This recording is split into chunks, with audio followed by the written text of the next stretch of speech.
اب اللہ تعالیٰ ایک اور چیز بتا رہا ہے، ذرا غور کیجئے. دنیا کی محبت دل میں ایسی پیدا ہو گئی کہ ہمیں سال کے بعد ماہ سیام میں مسجد میں آنا نصیب ہوتا ہے، اور ہم اپنی ہی دنیا میں مگن ہیں کہ یہی دنیا سب کچھ ہے. یہ کائنات بھی دیکھو، میرا رب بیان کر رہا ہے وجوہ یومئذ ناظرہ الی ربہا ناظرہ. وہ دن جب آئے گا تو جب بندے اس کے حضور حاضر ہوں گے جنہوں نے اپنی زندگی حزم و احتیاط سے گزاری ہوگی، رب کی اتباع میں، فرما برداری میں، اس کے حکموں کو پورے کرتے بسر کی ہوگی، پھر ان کو صلہ کیا ہوگا؟ اللہ فرمایا کچھ چہرے ہوں گے جو تر و تازہ ہوں گے، کھل کے گلاب ہو جائیں گے. چہرے منور اور تابہ ہوں گے. یہ اتنے کھلے کیوں ہوں گے؟ چہرے گلاب کیوں ہوں گے؟ الی ربہا ناظرہ، اس لیے کہ رب کا دیدار نصیب ہوگا. رب کا دیدار نصیب ہوگا تو چہرے کھل جائیں گے اور چہرے شگفتہ ہو جائیں گے، چہرے تر و تازہ ہو جائیں گے.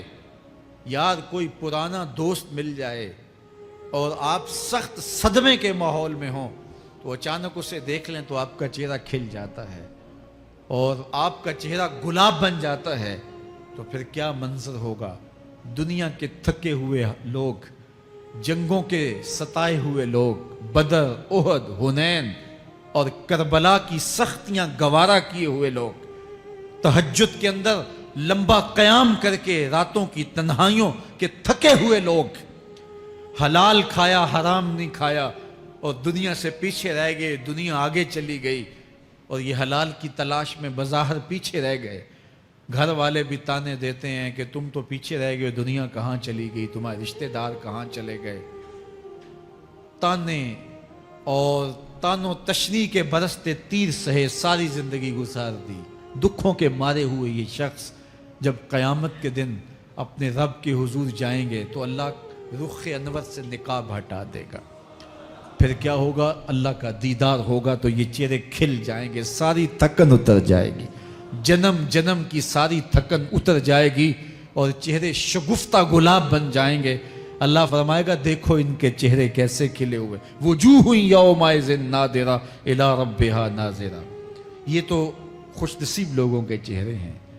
ووجوہ یومئذ باسرہ. اور پھر اس دن کچھ منہ بگڑے ہوئے ہوں گے. کیسے بگڑے ہوں گے؟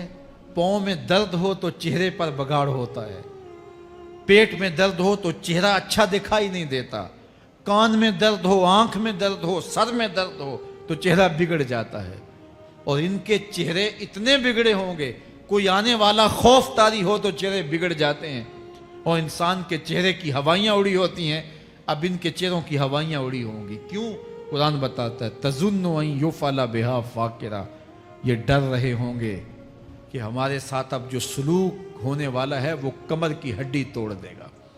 ہم نے رب کے حکموں کو توڑا، ہم نے پرواہ نہیں کی. ہم سمجھے دنیا میں آئے ہیں تو ہماری دنیا ہے، آوارہ ہوں، خواہشات نفس کے مطابق زندگی گزاریں، آنکھیں بے حیائی میں لگی رہیں، سوچیں آوارگی میں لگی رہیں، کان نغمے سنتے رہے، زبان جھوٹ بکتی رہی، ظلم و جبر کا بازار گرم رکھا، عصمتیں عزتیں پامال کرتا رہا، لوگوں کا مال لوٹتا رہا، حق غصب کرتا رہا، کلیجے اور دل چیرتا رہا، لوگوں کو زخمی کرتا رہا، لوگوں کے جذبات سے کھیلتا رہا. پرواہ نہیں کی کہ یہ دنیا ہے، امتحان گاہ ہے، چند دنوں کے لیے آئے ہیں، اللہ کے حضور پیش ہونا ہے، عملوں کا حساب ہونا ہے.